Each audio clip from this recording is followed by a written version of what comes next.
and welcome to the Fertility Conversations podcast. The goal of this podcast is to create more awareness about infertility and to provide support to people trying to conceive. Thank you for listening today, and we hope you will be encouraged. And now, here is your host, Ola. Welcome to episode 34. Today, I'm joined by an amazing woman, Vivian, who is the founder of Empower Mama in Kenya. She joins us today to speak about her journey and also her foundation and what she's been able to do so far in terms of raising awareness. To connect with Vivian, you can reach her on Instagram at empower_mama. Her details would also be in the show notes, and she would also be sharing with us the best ways to reach her if you want to connect. So welcome, Vivian, and thank you for coming on the show today. Thank you, Ola. I'm glad that you invited me in your show today. I'm glad to be here. Thank you. Yay. So we always start off by saying, tell us a little bit about yourself. Well, my name is Vivian Gaiko. I am trained in laboratory medicine. That's my training background. I'm also a perinatal loss counselor and a perinatal mental health advocate, and also a suicide prevention awareness advocate. All this that came about through my own personal journey, which I'm sure I'll share as we go along. And I'm also the founder of Empower Mama organization that raises awareness on pregnancy, infant and child loss in Kenya. Wonderful. That's basically me. I am a mother as well, a mother of 2 children. One is Amani that I carry only in my heart and not in my arms, who was born in 2014 and sadly died the same month, 16 days later. Thank you. And I also have another child who was born 3 years later after Amani, whom I'm raising. His name is Ivan. Wow. Thank you so much for sharing. And of course, you noted that you started Empower Foundation, and you wanted to, perhaps you can share a little bit about your journey and why you opted to start Empower Foundation. I know you do a whole lot because, you know, when you told us about yourself, it feels like, I'm not sure how you get time to do anything else. You have so many things going on. So that's wonderful. Yes, but they're all interconnected somehow. Probably I can start by sharing my journey. I actually didn't intend to start Empower Mama. It's something that was born out of a gap that existed in our society. When I lost Amani in 2014, I went through a dark moment, grieving without support. People were there. I can say people were there for me, especially the initial days. And then since the burial was done the next day, of course, after burial, it's normal for people to continue living on their own lives. Yeah. But for me, I don't even think losing Amani was my worst day. My worst day was when I woke up and found that I am just alone. Like nobody remembered my baby was born and had just died. So I was there alone. I think that was my worst moment, because when you look out, everybody is going about their business. Life is moving on, and mine had stood still. That took me into a deep of depression, suicidal attempts, and I just kept quiet about it. I was just suffering alone because everybody you meet tells you, you're young, you will get others. At least you can conceive. Those words that we tend to hear, and I just kept quiet about it because not many people, actually nobody was talking about it. When you want to tell, you even, because it was my first child, I was wondering, okay, should I refer to myself as a mom, or am I still a young girl? I didn't know. I was in that confusion, and also people not talking about babies, and especially dead babies. And also to add on it, in most of our cultures, even speaking about death is not an easy thing, it's a taboo. So even talking about dead children, that is more taboo than, so it was all silent. Unfortunately, in 2016, I lost a lady I knew who lived close by to suicide. Was following the loss of her twins. So the guy lost 3 members of his family the same day. which was very devastating. That was in 2016, 2 years later after my loss. And I wondered, what if I had said something? What if I had reached out? And that disturbed my heart. So I decided I'm going to do something about it, but I didn't know what. At the time, I actually didn't know what. But one day I was just browsing through my Facebook, and I saw a mom in distress wanting to end her life, asking all those distressing questions. What can I do? I am just tired. I reached out, got her contact, went to where she was, and I shared my story with her, sat there with her, listened to her. And after that, I went home, and then she calls me a few days later and tells me, Vivian, actually, I think that was my last day. Thank you for coming. You have saved my life. And she kept now referring other women and other mothers to me, but I didn't know what to do. So that the community grew, and needed to register it grew, came up. And so that is how Empower Mama basically started. And so we officially launched on 12th of November in 2016, but the work had already begun in 2016 of January. It's just that I didn't know what this was growing into.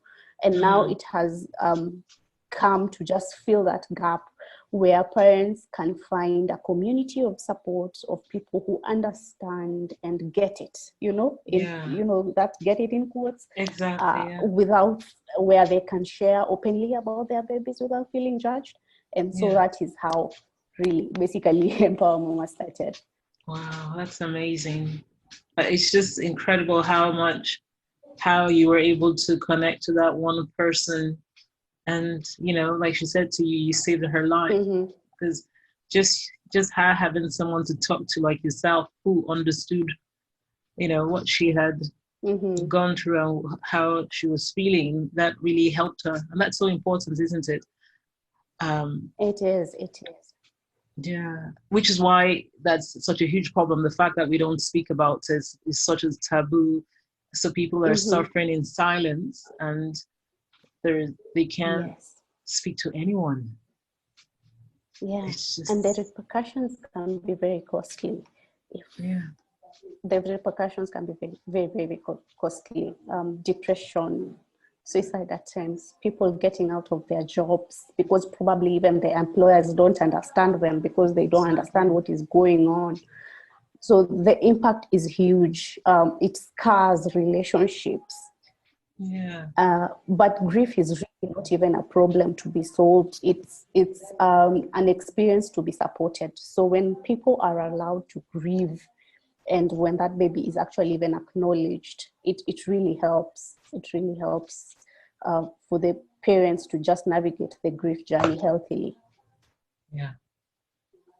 Well, so thank you so much for what you're doing.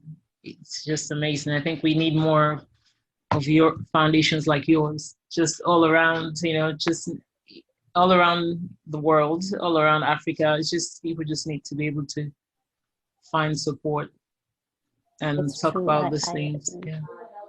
Thank you. And actually, even the name Empower Mama the whole idea was, when you empower one woman, and we say when you empower a woman, you have just empowered the whole generation. And this empowerment is, when it comes to grief, changing social perceptions when it comes to pregnancy and infant and child losses. When that woman is empowered to message to their spouse, to their community around, and that awareness spreads, that way we are able to reduce the stigma. And personally, Vivian can't be able to reach many women as Vivian, but these women who have been reached, some of them have gone ahead and reached other women. Others are doing things in honor of their children, and I think that is a beautiful thing, because that way we are growing and we are spreading the message, and the impact of reducing the stigma is more faster, if I can say, as opposed to if it is one person doing that. So that is the background of the name Empower as well. Wonderful. Sounds amazing. I love it. And like you said, more people, they can reach more. Just like they say, I think there's an African proverb that says, if you want to go fast, you go alone. But if you want to go far, then you go as a group of people. So it's wonderful that you're empowering other women to reach way more people around the world. So it has way more, much more impact. And that's wonderful. And just to ask, go ahead. I was just saying, it's just like the ripple effect. When you throw a stone on water, the way it spreads out, that ripple effect is actually the aim, what we want to achieve. I love that. And so you mentioned a little bit about culture. So I want to say that, in your opinion, what role do you think culture norms plays in the way loss is seen in our communities, that you've experienced, maybe even in Kenya? How do people relate to loss? Is it seen as something like bad karma, or something the person has done wrong, or perhaps someone is getting back at them for something they did? What role do you cultures played? That is a very, very good question. Culture really plays a huge role, especially when it comes to child losses and how parents grieve. And I don't know about your country, but over here, there was this, I think it still exists, where people place a lot of value on a woman having children. So when you're not having children, somebody is seen as a curse, or they're bewitched. And it is really sad, even for women who undergo recurrent losses. They are seen as unwanted people. For some, even the community around them might go ahead and try bring another wife for the husband who can bring children, because there's that value that has been placed on having children and motherhood, and being a woman enough when you have, this number of children.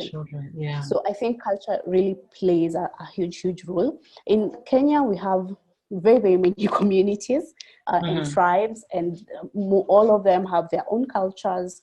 Some are very supportive, others probably may not be as supportive as we think. They're the ones now probably who think this woman is cursed, and talking about child loss is taboo. Probably some communities bury the child at night. But there are other communities that are very, very supportive, and the woman who gives birth, despite that outcome, that the baby is dead, they're still taken care of as a new mother. They're still, pampered and all that, despite their baby being not there. So it's different for every community, and probably I might not speak for all communities. Exactly. Yeah, it's always different, but I think culture is a huge role. Yeah. And so, with your work that you've been doing in terms of raising awareness, do you think that you've been able to perhaps change some of this norms and cultural beliefs for people to have a better understanding, to know that it's nothing the woman did wrong, or it's not a curse, or it's not something that needs to be washed away, or whatever the belief might be? Yeah. Do you think that you've been able to make? Well, I can say changing cultures and perceptions like this when it comes to now what we're talking about pregnancy and child losses. The change is very, very gradual. We might not see the results now. It's been like 4 years doing this awareness and advocacy work. But I can say I have seen many people coming out and acknowledging their babies. Every October, we put up a wall of remembrance with the babies' names and acknowledging each baby by their name. Even the ones that were not named, we acknowledge them. And I think that is a start to just breaking the taboo of not talking about, babies. Exactly. So I think I can say we've seen progress when it comes to acknowledging these babies. Parents are coming out and sharing about their babies, and even doing things in honor of their babies. We have many who are baking in honor of their children. Others have started stalls and naming them after their children. Others have started beauty salons and naming them after their children, just to honor their children and to raise awareness that their child mattered. Exactly. And that's So I wonderful. can say we are moving and it's a step at a time.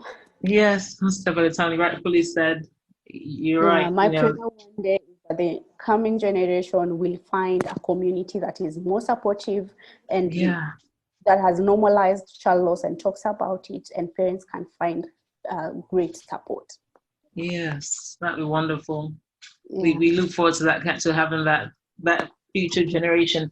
But I love the fact that, people, since you've started your foundation, you've seen people naming their children and finding ways to honor them and remember. That's such a big deal, because many times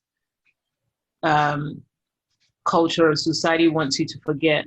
They want you to move on, quote unquote, right? Not just get on with it, right? So it's amazing that these women are now able to name the babies or find ways to continue remembering and not forget, right? Because it's so important that we remember.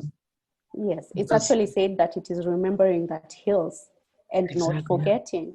Unfortunately, people think that you forgetting or pressuring you to go quickly and get another baby will ease the pain or make you forget, but it actually doesn't. How can you just forget a child that you were connected together? Your umbilical cord was connected together. You just cannot forget that. I've had grandparents talking about their children, and you see a 90-year-old saying, between this child and this, there was a child that was who died at birth. And I think that is very, very important to note, that it is actually remembering that heals and not forgetting. Well said. I love that. Remembering that heals and not forgetting. That's true, right? Because you have those memories, the things you loved about that experience, and then even the things that you didn't love, but acknowledging them and being able to live with it. It's important. Wonderful. How do you think we can keep increasing awareness? I mean, I love the fact that you're empowering women and they're all going to different places and reaching out and supporting other women. But for example, I'm in Nigeria, you're in Kenya. What do you think we can all be doing in our own little spaces to impact change and to create more awareness and support? Awareness, I think, is everybody's business, and everybody in their little space can raise the awareness. We have had media people highlighting these stories and the impact it can have, and in spaces where people can seek support. Having what we do at Empower Mama also is workshops for workplaces for people to have good bereavement policies. That's wonderful. When a mother probably undergoes a miscarriage and they are not maybe given that sick leave or compassionate leave, it can have a big impact, because this mother, I mean, she has given birth despite that being a 12-week pregnancy. When that baby has come out, she has just given birth. And it is like a DNC, the dilatation and curettage. It's a procedure that is even done in theater. So having them get that small compassionate leave, how to receive it, to receive such a mother back when they're coming back. Probably they went for maternity leave and they're coming back, but they're coming back, with no baby. How do you receive them back? So we do workshops for workplaces, for employers, to help them change some of these policies and be kind of compassionate. We also do workshops for religious spaces. I'm a Christian, so we do for churches mostly. How does the church play a role in when it comes to supporting a bereaved mother? Are miscarriages acknowledged? If I had a stillbirth and I call my pastor to just come and pray for my baby, will they come? If I want to have a service in honor of my child, will they allow me to have a memorial service? All these things just to help build a more compassionate community of support. So that is also another way to continue raising awareness in all those spaces, workplaces, churches, our communities around. And we also go right into the communities. Empower Mama is based in Nairobi, but our country is huge, and we have also like those rural areas, going to the grassroots over there and talking to those mothers, letting them know that they are not alone, that it was not their fault, because most of them are actually made to feel like it was their fault. And even the other spaces for healthcare workers, they really, really play a huge role when it comes to how a family, a parent starts their grief journey. If they had wounding words right from the hospital, that can have a lasting impact on their grief. But if they know how to, if they are well supported, it really won't take away the pain of their grief, but it will really help. It will really help as they start on their grief journey healthily, as opposed to starting it being wounded more. Yeah. I don't know how it is in Nigeria, but here in Kenya, we are trying. We are really trying to make progress, and I'm really glad that even some healthcare workers are organizing a workshop on pregnancy and infant loss, and that is also another way to just continue raising the awareness. And awareness is every day, not just October, but every day. True. I love so many things you just said now. It's just amazing to hear how much work you're doing. Like you noted, in workplaces, it definitely needs to be some kind of leave allocated to people that experience loss, because, you know, anybody else, if they experience a loss, if they lose a family member, they do get some time off for bereavement. But for some reason, when people have experienced pregnancy loss or infant loss, it's not really seen as the same, and people are not necessarily allocated the time. So that's wonderful that you're letting workplaces understand how important it is, right? Because you can't have someone just come back in the next day or 2 days after and act like nothing happened. But there needs to be support. There needs to be some counselors that can actually speak to the person and maybe give them options of working from home for some time or things like that. So that'd be wonderful. And it's actually wonderful that you also noted that the healthcare workers also play a huge role, because I think sometimes nurses or doctors, whatever the case may be, sometimes because they see so many patients, they start to become a little numb to the loss, and because they don't understand, or they forget to realize that for that person that just lost that child, it is that one child for them. So that's very important. So it doesn't matter how many cases of this you've seen, they still need to understand that for that person that's experienced the loss, they need the right support, and they need to be careful the kind of words they use in the clinic. So that's amazing that you're doing that. And of course in the churches as well. So those are all important places that people are connected to. So if they can get the right support in all those places, then it can make things a little easier for them.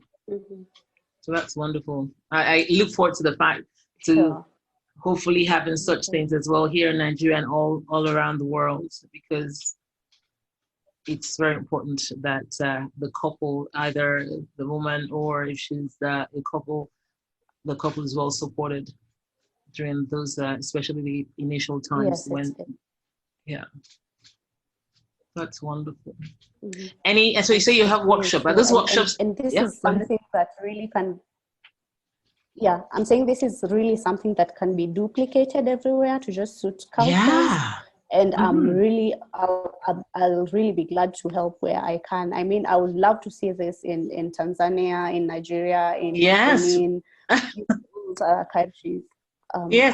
Forming a community of support and changing that for their own community, just making it a more compassionate community. That would be lovely. Yes, I'd love that. I definitely want to get that here in Nigeria. We want to get people more aware. So we'll be talking about these workshops and see if you're doing these workshops online as well. I mean, if anything, this year has taught us is the importance of doing things virtually. So yes, we hope that you can have this workshop virtually as well and be able to offer it in different parts of the world. Exactly. I think that is a lovely idea. I know with the COVID-19 pandemic, it really opened more opportunities for people to use the online virtual platforms.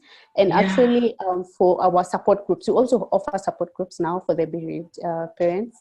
We used to have So unfortunately, people who were not in Nairobi were locked out.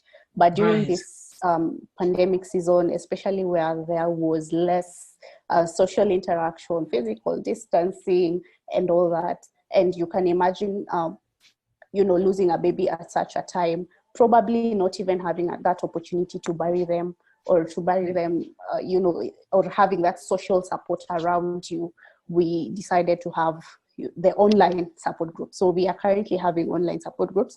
We have done 7 groups so far since Wow. May. And I think virtual is really a great platform to reach even more people from the comfort of their homes, from their businesses. Some even joining from their workplaces, which Oh, is wow. really amazing that people can still find a community of support online. That's Yeah, wonderful. despite where they are.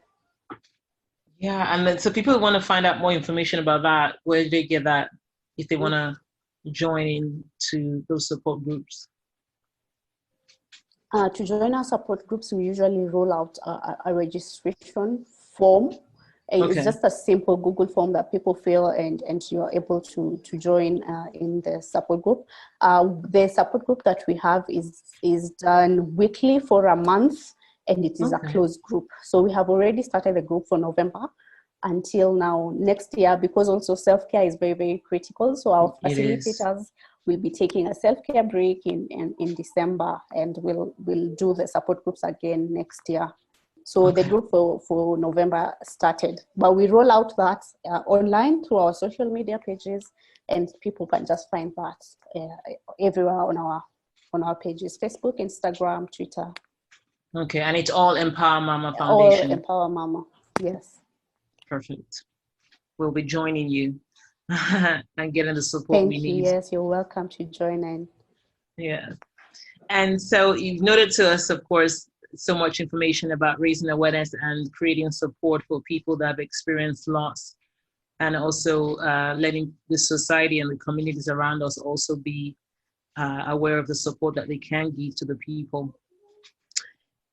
If there was one quote or word of affirmation that you found very helpful during your own journey, or something that you repeat to yourself daily that you found useful, could you share one with us?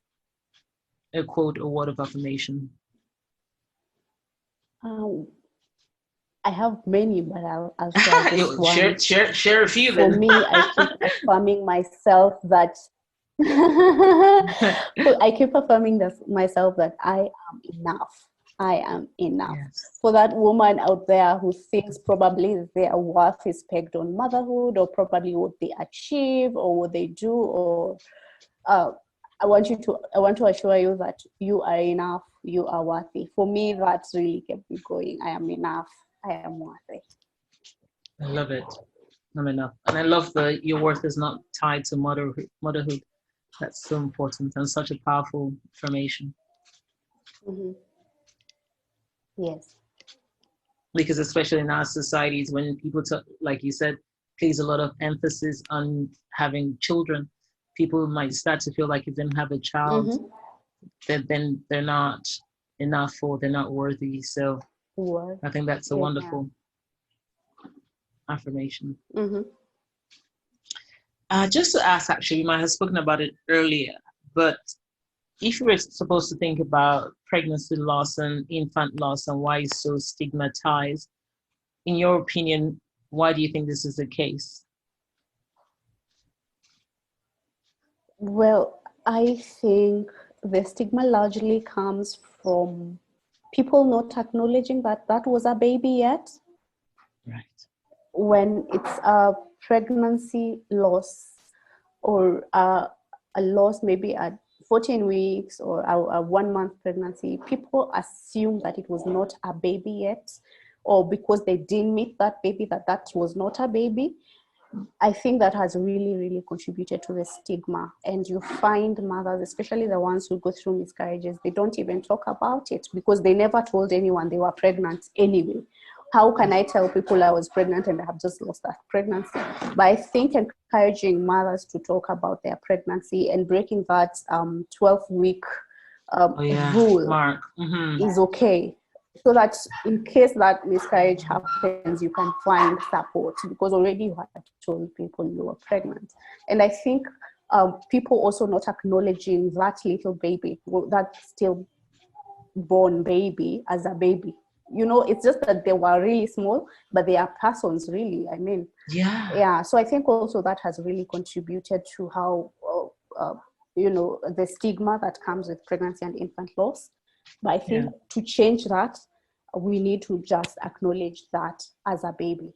The moment as a mom I see those two lines, those two pink lines on the pregnancy Yes, test, those two I lines. just Yeah. start saying, I'm expecting a baby. I wouldn't say I'm expecting a fetus. I have a friend who said, I was just told that was blood. But no, it's not, because life begins at conception.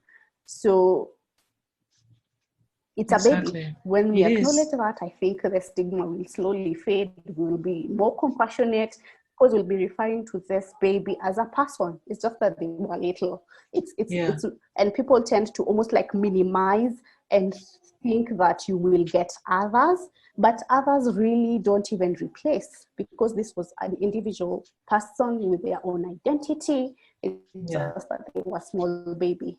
And others just will be a sibling to this one that was lost. So I think when people acknowledge that, the stigma will start fading slowly. Well said. I love that. So we keep working on increasing awareness and letting people acknowledge their losses and know that it was a baby. Thank you.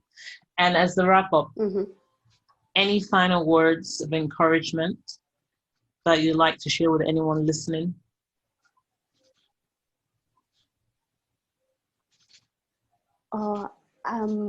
Want to believe that even people who have gone through a loss are listening. My words to them would be to acknowledge their baby and allow themselves to navigate through the grief journey. And there's no formula to grieving.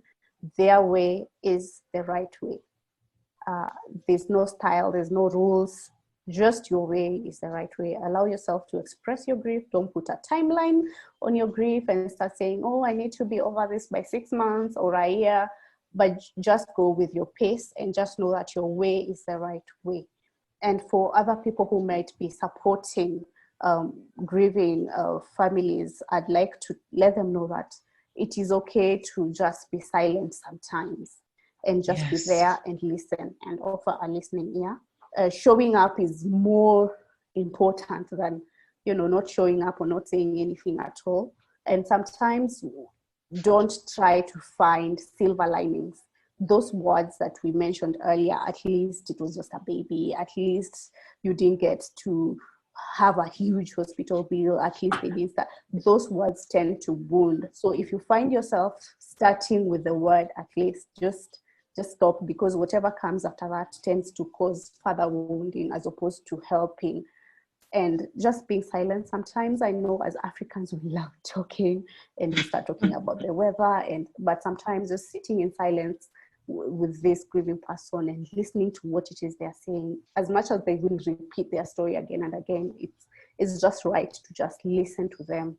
And not listening while you're looking at your phone or looking outside doing things, but listening genuinely and listening to hear what they're really, really saying. So that would be my parting shot to the listeners. Thank you. That's amazing. Thank you so much, Vivian, for coming on the show today. You shared so much wisdom, so many Thank you. Amazing. Yeah, so many amazing things that we can all do in our own little communities and families that we can impact change. And I really love the work that Empower Mama Foundation is doing. We hope to be able to replicate this in Nigeria and other parts of the world and just keep supporting people. So thank you so much. It's been a really enlightening session. I'm sure everyone listening has been blessed by all of what you've said and shared with us today. Thank you so much. It's been a pleasure having you on here, and we look forward to having you again in the near future. Thank you, Ola. I'm really glad that you could invite me to your podcast. I'm glad to be here. Thank you. Thank you. Thank you. Thanks for joining us this week on the Fertility Conversations podcast. If you enjoyed this podcast, please give us a 5-star rating and subscribe. Follow us on Instagram at Fertility Conversations. If there are any topics you would like to have discussed, please send an email to fertilityconversations@gmail.com. Be sure to tune in next week for our next episode. Thank you again for listening. Take care of yourself and do stay hopeful.